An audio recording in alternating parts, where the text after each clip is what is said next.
Have you ever stopped to wonder, why does the U.S. run a massive trade deficit all the time? Not once, not twice, but forever, basically. Like, this isn't a seasonal allergy.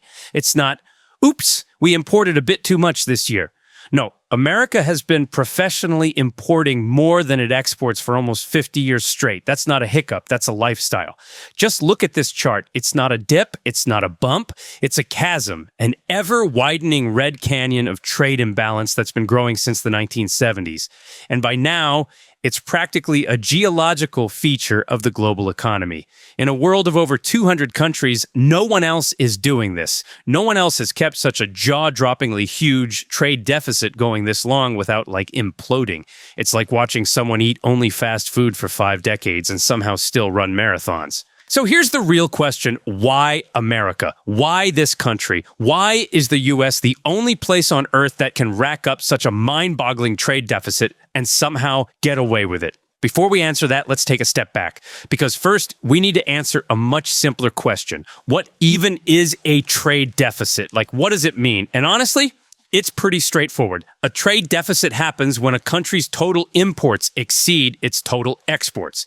In other words, it buys more from the world than it sells to it. So if we want to understand how a trade deficit forms, we really only have 2 options. Either the country is importing too much or it's exporting too little.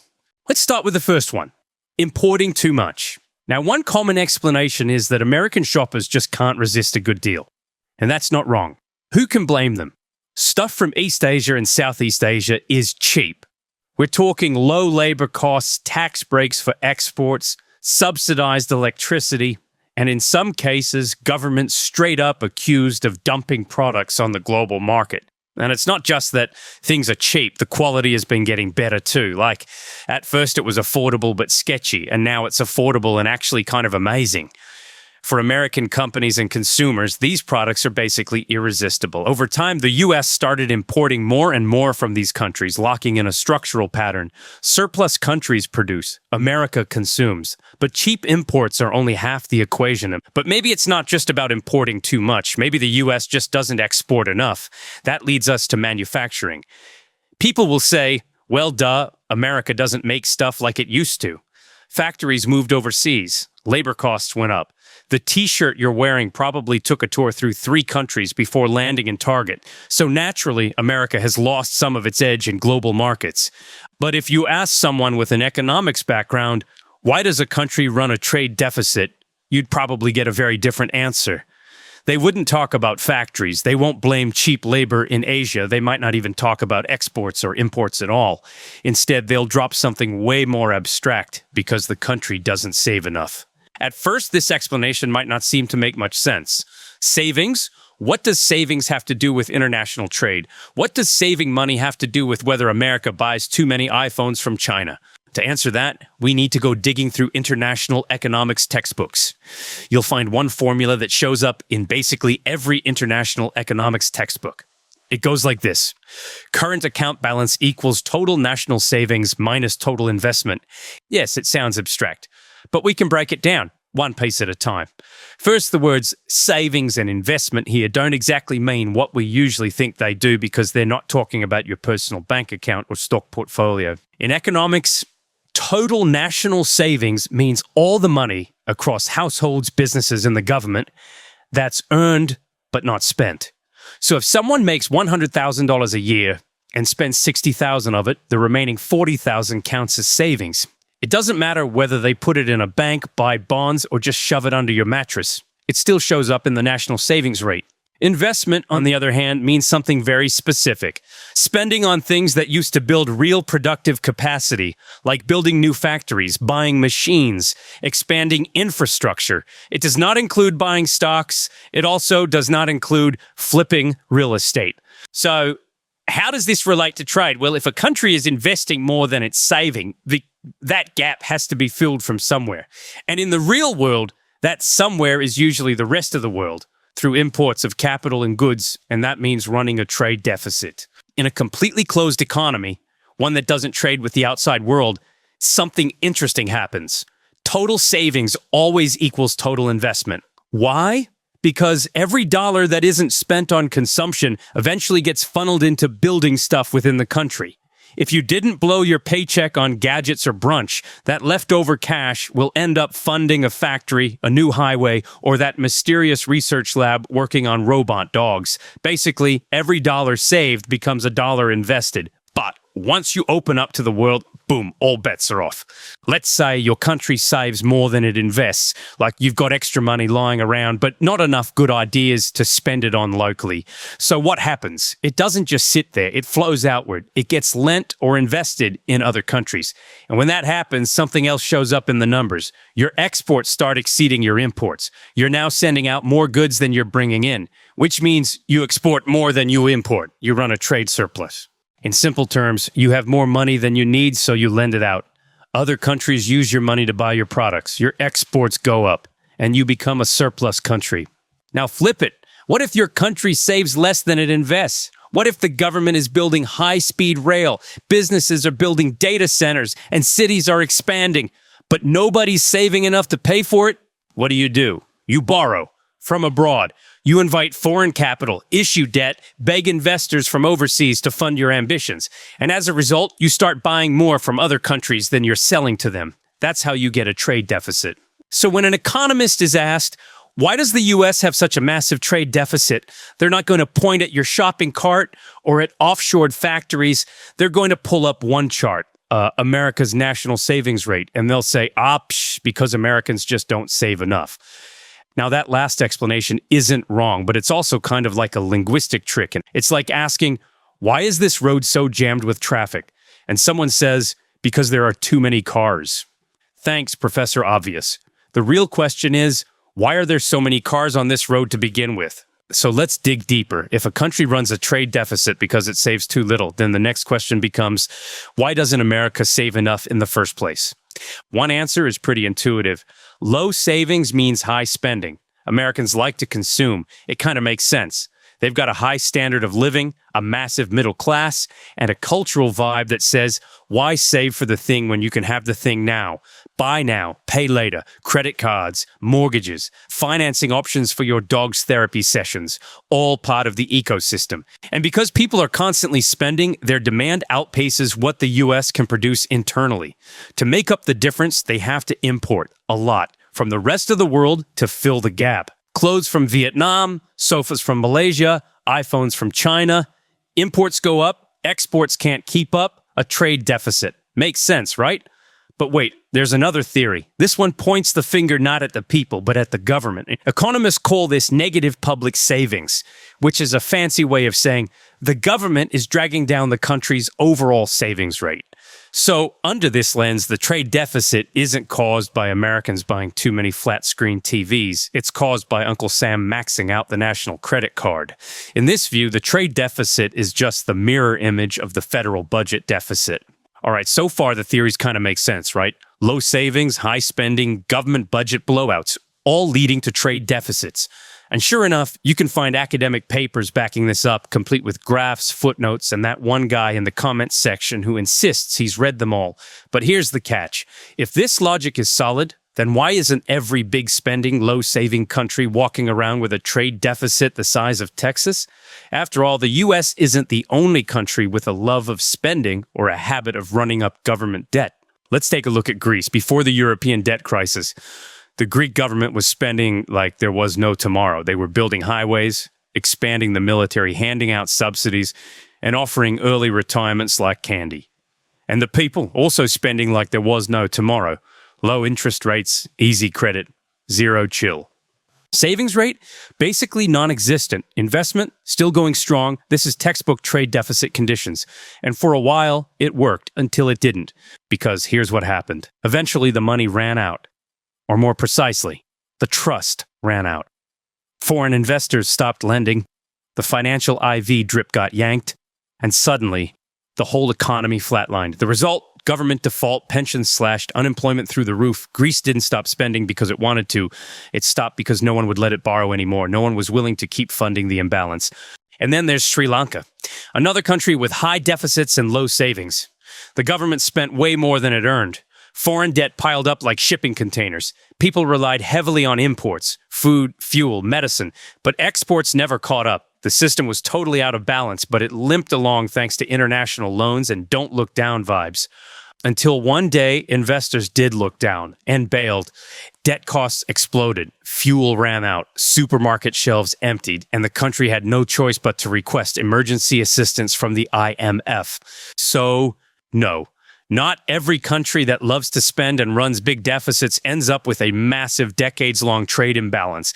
In most places, when you combine low savings, high government spending, and a persistent current account deficit, you don't get stability. You get a ticking time bomb. And no country, not Greece, not Sri Lanka, not anyone, has ever pulled off what the U.S. has done, running the world's largest trade deficit for nearly half a century without collapsing. In fact, while most countries would have burned out, the U.S. has used that deficit to help power the world's surplus economies. So here's the truth. Not every country with high spending and low savings gets to run a trade deficit forever. In most places, that combo, big government budget, low national savings, and a current account in the red isn't a system. It's a countdown. For Greece, it was a debt crisis. For Sri Lanka, it was food riots. But the U.S., somehow America's been running this marathon with no finish line. It's had a giant throbbing trade deficit for nearly 50 years. And instead of collapsing, it's kind of propped up the entire global trade system. And so, yeah, all those earlier theories, Americans spend too much. The government can't stop borrowing. No one's saving anything. They're not wrong. They're just incomplete. To truly understand why the U.S. can run a trade deficit for 50 years and still remain the center of the global economy, we need to look at something most people overlook, the one piece that quietly shapes everything and yet barely gets mentioned, the exchange rate. On the surface, it seems simple. Just a conversion tool, a number you check when you're traveling. How many yen for a dollar? How many yen for a euro? But under the hood, the exchange rate isn't just a calculator. It's a gear in the engine of the global economy and a mechanism that shifts the relative prices of everything, everywhere. It's like every country is holding a ruler marked cheap and expensive. And when your currency suddenly drops in value, that ruler shrinks. Suddenly your products are cheaper to the world, and the global flow of goods, money, and investment, all of it starts to shift. So when exchange rates move, it's not just your vacation budget that's affected, it's trade balances, industrial competitiveness, capital flows, the whole global economy gets a rewrite. All right, picture this. One day, for some unknown reason, the US dollar suddenly loses half its value overnight, just like that, minus 50%, gone. Now nothing else has changed. An iPhone still has the same specs. A Tesla is still the same car. NVIDIA chips haven't lost or gained a single transistor. But to the rest of the world, everything made in America now looks like it's on a 50% off sale. The entire U.S. economy has just launched the ultimate never-ending Black Friday. In that world, U.S. exports would skyrocket, imports would collapse, and that long-standing trade deficit, gone, practically overnight, maybe even replaced with a surplus. Now, of course, that's just a hypothetical. Currencies don't usually nosedive 50% unless something truly apocalyptic is going on, but it highlights something important. Exchange rates aren't just numbers on a currency board, they're powerful levers that shape the direction of global trade. When a currency goes up in value, everything from abroad becomes cheaper. Your imports go up, your exports become more expensive to foreign buyers, and sales drop. The trade deficit grows. But when your currency drops, your exports become cheaper and more attractive. Imports get pricier and slow down. That deficit starts shrinking, maybe even turns into a surplus. In theory, this creates a kind of self-correcting mechanism. When a country's trade starts to get out of balance, maybe it's importing way too much or struggling to sell abroad, exchange rates act like a kind of invisible thermostat, quietly adjusting to push the system back toward balance. No summit required, no treaty, no coordination, just price signals. It's like gravity for the global economy, a natural force that pushes trade back toward equilibrium. In theory, this system should keep everything in balance. Like water flowing downhill, currencies adjust, trade rebalances, and the world keeps turning. Let's imagine a country. We'll call it Harborland. Now, Harborland is small, super small, not a lot of farmland, not a lot of oil. Honestly, they can't even feed themselves without outside help. So how do they survive? Imports, lots of them. Food imported, fuel imported, electronics imported. Basically, they buy everything. So to stay afloat, Harborland has to sell something back, but not goods. They don't make a lot. What they do have is services, shipping ports, banks, finance stuff, trade hubs, so they sell brain power and logistics to the world, and in return they get foreign currency. But here's the catch. Most of the things Harborland imports, oil, grain, microchips, aren't priced in its own currency. They're priced in US dollars. If you want oil, you pay in dollars. If you want semiconductors, you pay in dollars. Even if you're holding Harborland's local currency, you still need to convert it first. You need dollars. So what happens when everyone in the country starts rushing to exchange their local currency for US dollars? Simple. The demand for dollars spikes. And Harborland's currency, it gets dumped fast. That imbalance causes the exchange rate to shift. The dollar becomes more expensive. Harborland's currency becomes cheaper.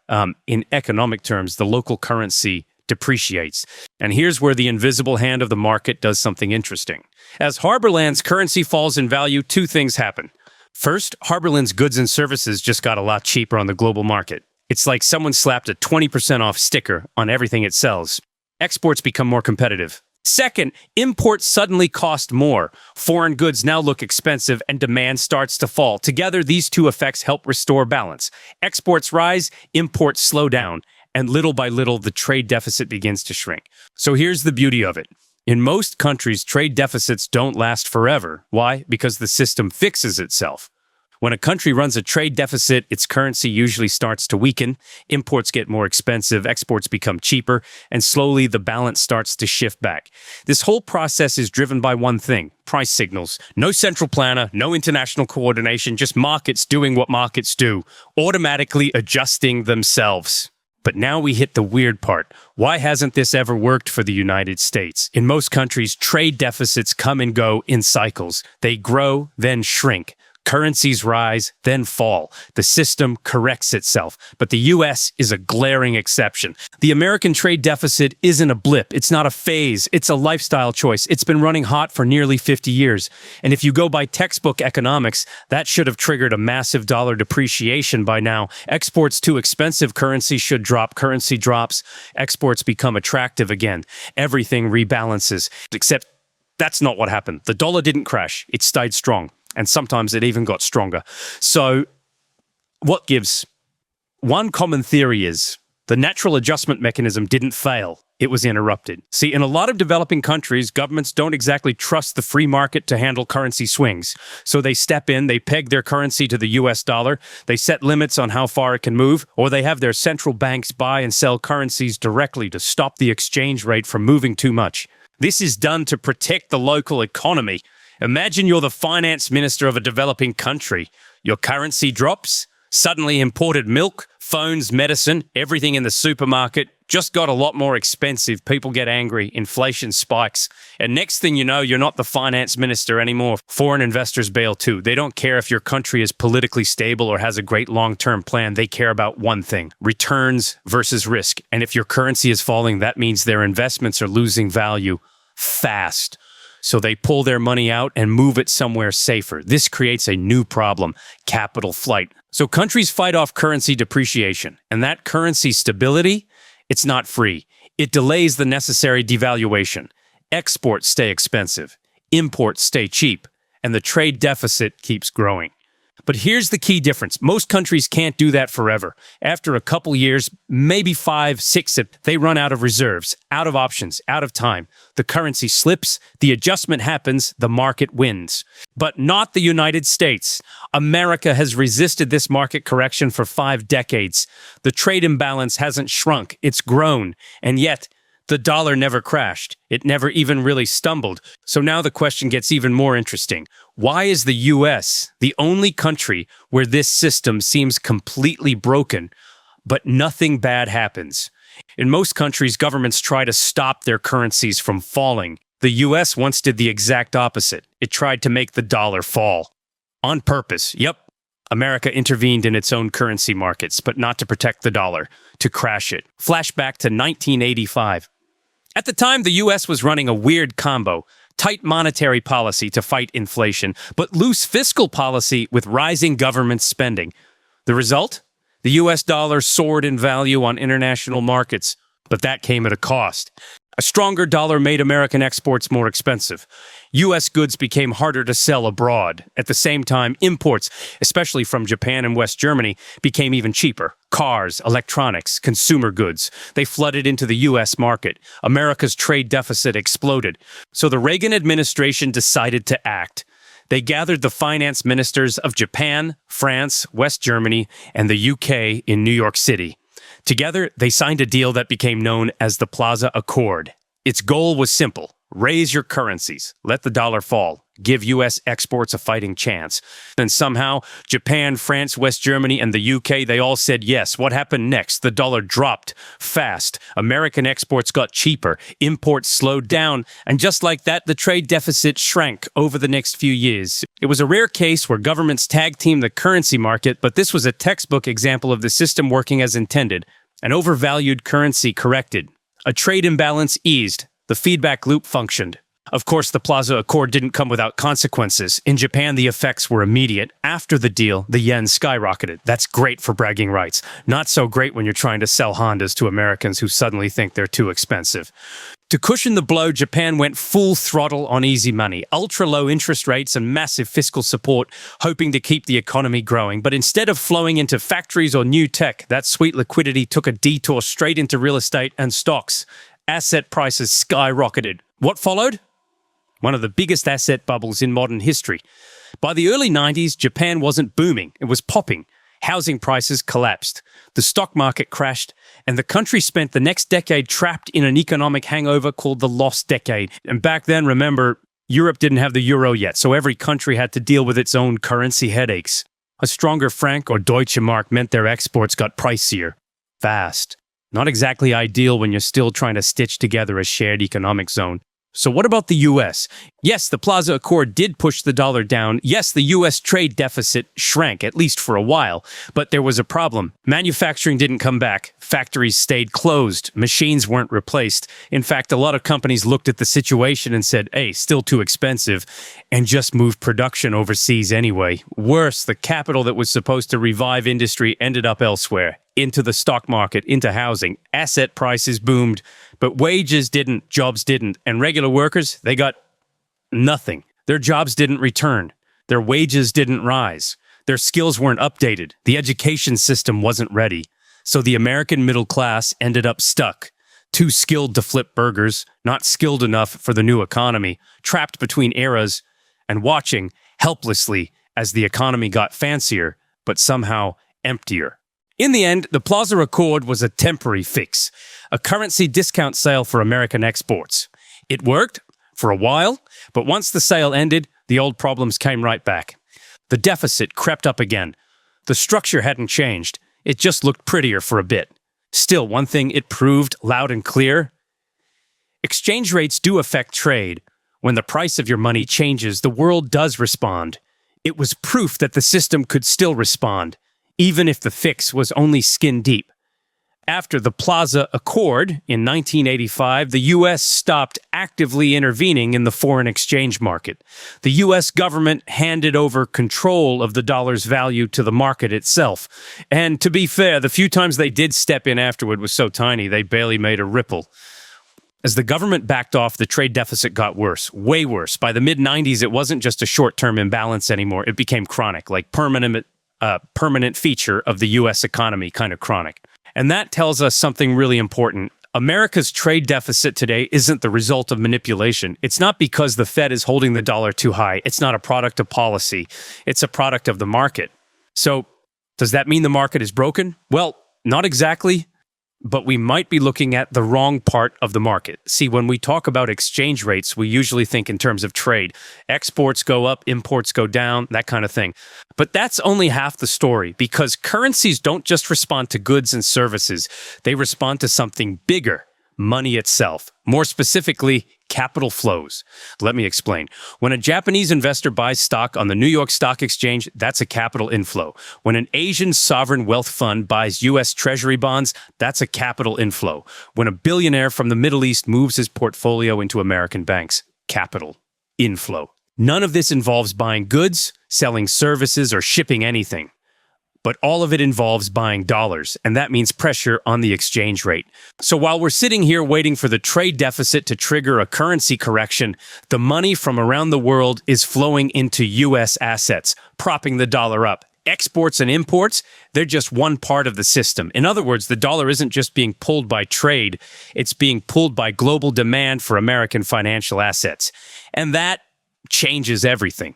So when we widen the lens and look beyond just the current account or trade balance, something remarkable comes into view. Yes, the United States runs a massive and persistent trade deficit, but at the same time, if you look at its financial account and capital account, something strange happens. The money comes back. Other countries are using those dollars to buy American assets, treasury bonds, U.S. stocks, real estate, even venture capital. Basically, America sends out money for goods, and the world sends the money right back to buy America itself. It's like ordering takeout and the restaurant tips you. Every year, the gap from buying too many goods is almost perfectly balanced by the surplus from selling off pieces of the financial pie. So in the grand equation, everything nets out, which means the automatic adjustment mechanism hasn't failed. It's just not operating on the level of trade anymore. It's just playing a much bigger game. The global flow of capital, if you only look at exports and imports, you're only seeing half the story. The engine behind the system isn't goods, it's money. You got to start with the big picture, not something economists call the balance of payments. It's like a national scoreboard for every dollar coming in or out. And it's made up of three parts. Current account, this is where trade lives. Imports, exports, services, and some bonus stuff like interest payments and remittances. Capital account, usually small and kind of boring. Think one-off transfers, debt forgiveness, or a country selling off rights to mining a volcano or something. The financial account and the massive pipeline of cross-border investments, foreign direct investment, purchases of stocks and bonds, loans between banks, and even central bank currency operations. In most countries, the current account does the heavy lifting. You export goods, import stuff, send grandma a remittance. That's the main story. But in the U.S., the financial account is the star because the world isn't just buying what America makes, and it's buying America itself. For most countries, the capital account and financial account come second. They're kind of like a sidekick to trade. First, you sell some stuff, t-shirts, microchips, frozen chicken feet, and earn some foreign currency, usually dollars. Then you figure out what to do with it. Should you invest overseas? Should you try to attract foreign companies to build factories at home? Take China, for example. It exports massive volumes of goods, bringing in huge sums of dollars. That money can then be used to invest abroad, buying mines, building ports, or acquiring companies. Or look at countries like Malaysia or Vietnam. They're still building up their exports, so instead they focus on attracting foreign money to build stuff in their economy. That's how it works in most places. The current account or the export is the main course. The capital account and financial account are the side dishes. You have to sell before you can invest. No exports, no dollars, no capital strategy. But then there's the United States. America doesn't follow that order. In fact, the U.S. does things completely backwards. For the U.S., the financial account isn't a byproduct of trade. It's the main event. Every year, trillions of dollars flow into American markets from global investors, sovereign wealth funds, central banks, and multinational corporations. They're not sending this money because the U.S. exported a bunch of goods. They're sending it because they want a piece of America's future. U.S. Treasury bonds, tech stocks, real estate, startups in Silicon Valley. And that flips the entire global flow on its head. If you only look at the trade deficit, it seems like the U.S. is bleeding cash, buying more than it sells year after year. But that's just the tip of the iceberg. Beneath the surface, there's an enormous surplus of capital inflow, money that chooses to park itself in the United States, not because it has to, but because it wants to. And this explains something that has confused people for years. How can the U.S. run a negative current account, meaning money keeps flowing out, but a positive financial account where even more money keeps flowing back in? It's like America buys the world's stuff and then hands the bill to global investors. And instead of saying, hey, you owe us, the investors go, yeah, cool. Also, can we give you even more money? So when you look at all three accounts, the current account, the capital account, and the financial account, you realize something wild. America's international balance is actually kind of balanced. The real imbalance isn't in dollars, it's in roles. Dollars flow out, capital flows back in. The U.S. spends and earns at the same time. It's a trade deficit on paper, but is actually a profit model. This model has been running smoothly for nearly half a century. So if we're trying to answer the question, how does the US keep running a massive trade deficit and just not collapse? Here's the real answer. Because the rest of the world keeps sending it money constantly. Every year, trillions of dollars flow into the US, buying treasury bonds, stocks, real estate, corporate debt, and even risky startup bets in Silicon Valley. It's like a global money river, and the mouth of that river, Wall Street. And what happens when all that money rushes in? The dollar gets stronger, which, surprise, makes American exports more expensive and imports cheaper, which, you guessed it, worsens the trade deficit. But here's the twist. This river of money isn't a burden. It's a superpower. It gives the U.S. endless ammo. It gives the U.S. cheaper financing. It gives American companies easier access to capital. It fuels research, startups, and innovation. It turns the global capital market into a national ATM. So even though on paper, the U.S. has a current account deficit, structurally, it's something else entirely. A high-functioning loop where capital arrives first and goods follow. It's not a hole. It's a high-efficiency money machine. But here's the funny part. If you turn on the news, that's not what you'll hear. You'll hear, foreign goods are stealing our jobs. Trade deficit bad. Other countries are bad. Because politically, it's way easier to blame imports than explain international finance. Try fitting the global capital flow equilibrium structure is self-sustaining on a campaign slogan. But if you look through the lens of capital, not just trade, the U.S. trade deficit starts to look less like a failure and more like a global endorsement. It's a vote of confidence, a signal that the rest of the world still trusts the U.S. financial system more than any other. So when we revisit the question, is the U.S. losing money through trade? The answer is, not really. It's not about losing money. It's about playing the role of the global hub. America imports goods, the money flows out, but then capital flows back in, often in even larger amounts. It's not a leak in the system. It is the system, a trade deficit on paper. But in practice, a profit center for the world's most powerful economy. This is why, when you look at the numbers, the U.S. current account and financial account operate like a seesaw. One is deep in deficit, the other is consistently in surplus. And together, always in balance, always connected. It's not that the U.S. is just spending wildly while the world silently watches. It's more like America is offering up assets and the world is lining up to invest. Take our stuff, sure, but also, can we buy your real estate while we're at it? Even if the U.S. decides to shake things up, slap some tariffs on imports, rework trade deals, try to reduce that big old trade deficit, it might work in the short term, but long term, that's not fixing the real issue. Because the real question isn't, can we import less? It's, can manufacturing actually come back? Yes, there are some signs of reshoring. America's investing in semiconductors, aerospace, clean energy, all good things. But here's the catch. Those industries are super automated. They don't need thousands of workers. They need robots, engineers, and a PhD in plasma physics. They create value, not necessarily jobs. Meanwhile, the kinds of industries that actually used to employ millions, textiles, furniture, everyday consumer goods, are still very much chilling in Asia and Latin America. And it's not just about wages, it's about a global supply chain that's already baked in. Factories, logistics, parts suppliers, they've all been locked into place for decades. And here's the bigger issue. America isn't built for manufacturing anymore. Over the past 50 years, the U.S. has transformed, not just its economy, but its entire ecosystem. From how we educate people to how cities grow to how capital gets allocated, the whole system has tilted away from make stuff and export it towards spend stuff and attract capital. It's not just a policy shift. It's a structural transformation. The U.S. isn't running a factory. It's running a global capital magnet. And you can't undo that with a couple of tariffs. Tariffs can make imports more expensive, sure. But they can't magically rebuild domestic supply chains. They can't retrain a workforce overnight. And they definitely can't reverse 50 years of financialization. So no, manufacturing didn't just wander off. It followed the logic of global capital. And unless you change that, no one's coming home for dinner. At the end of the day, the US dollar is not just a currency. It's the operating system of the global financial world. You could be doing business in Africa, Southeast Asia, the Middle East, or South America, not even trading with the US directly, and still find yourself needing dollars. You're buying oil, quoted in dollars. You're selling copper, priced in dollars. You're insuring a cargo ship full of toys headed for Vietnam. Yeah, dollar-based policy. So in this sense, the dollar stopped being just America's currency a long time ago. It became the common language of international commerce, a kind of universal measuring stick for prices.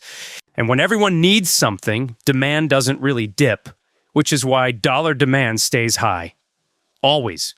Even when the US economy slows down, even when there's a financial crisis, even when the Fed is raising rates or lowering them or just panicking.